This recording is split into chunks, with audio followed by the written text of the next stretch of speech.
Welcome to the art project. We're going to make a tortillon for blending with.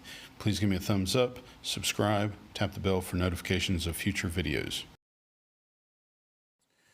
Alright, we're going to make some tortillons. These are pieces of paper that are rolled up really tight for blending.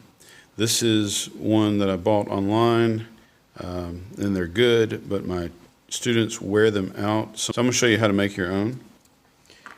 This is one that I did homemade, and it works pretty good. I'll show you how to do it. You're going to need some copy paper, a piece of sanding block or sandpaper, a utility knife, a ruler, and some tape. Doesn't matter what kind of tape you use, any kind will do, I think. So first thing I'm going to do is I'm going to cut a piece of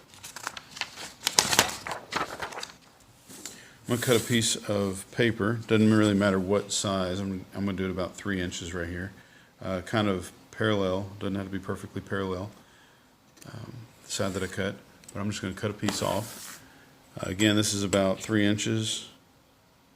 Look, that is exactly 3 inches. And exactly 3 inches. Am I good or what? Alright, so I'm going to cut this little wedge off here so that this side is rather small, maybe about 2 inches or so.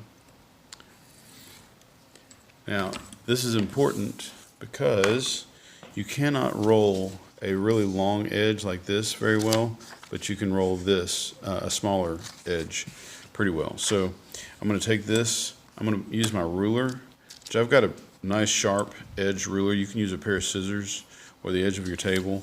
But what I'm going to do is I'm going to put it under the ruler, and I'm just going to pull it through, kind of like I'm making ribbon. You see how it curled it up? All right, so I'm going to pull this tighter. Just kind of give it a couple of swipes. So that gets the roll started, makes it a nice little curve. Then I'm going to start at the smallest end, and I'm going to work this edge just a little bit. I want to roll this as tight as I can so that there's like no air inside, just to the best of my ability. There can be a little bit of air inside, but the less you have, the better. We're not trying to make a tube. We're trying to roll it up super tight. Also, before you start rolling this thing, you're trying to roll it up straight. It doesn't have to be perfectly straight, but you're trying to roll it up straight. Before you get started, get you a piece of tape ready to go so you don't have to tear tape off while you're holding this thing as a roll at the end. Alright, so I'm going to roll this up super tight and try and keep it straight.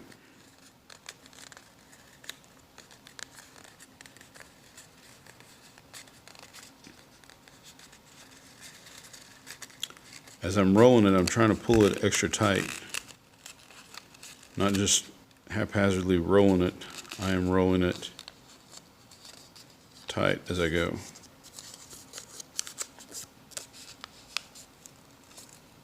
Then I'm going to take my tape,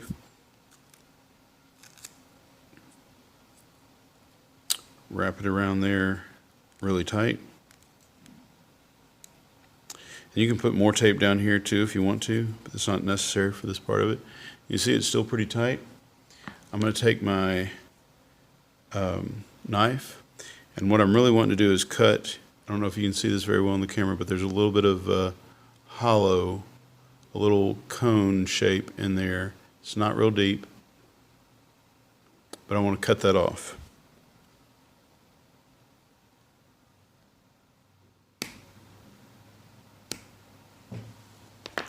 Now, as you can tell, there's this very little hole right there, right?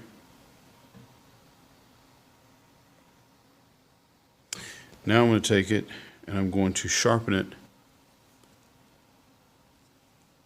with my knife.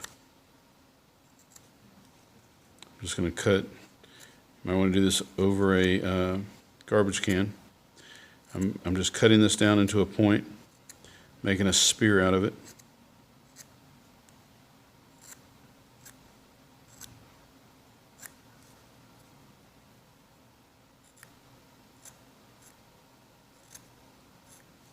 You can keep sharpening it, like as you use it. If you mess this up, you can keep sharpening it beyond the edge of the tape. The tape doesn't matter, the point matters. Once I get to that point, I'm going to push down, not real hard, but just enough, and roll it as I'm dragging it with a little bit of pressure. I'm just rolling it.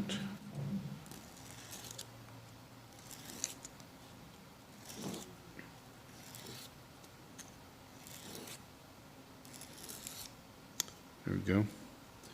There's still a little bit of a hole in the tip, probably, but that's not bad. And then when you draw, of course, you want to be able to use your pencil as best you can with absolute control.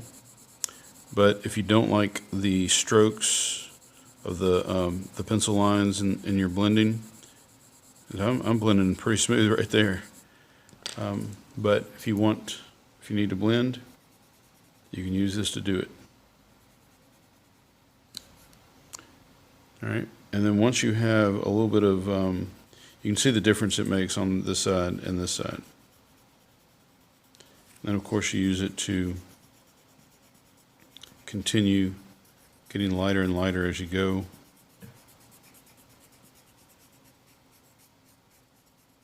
Till it fades out to nothing.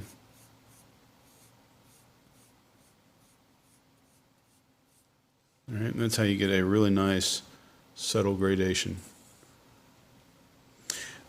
If you have a pencil on the end of this, you can even draw or shade with it and no pencil at all.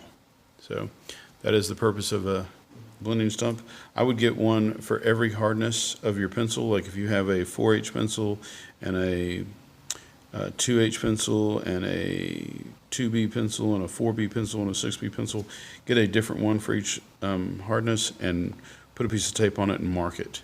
All right, so like this is a number 2 pencil, so right here I'm going to write number 2.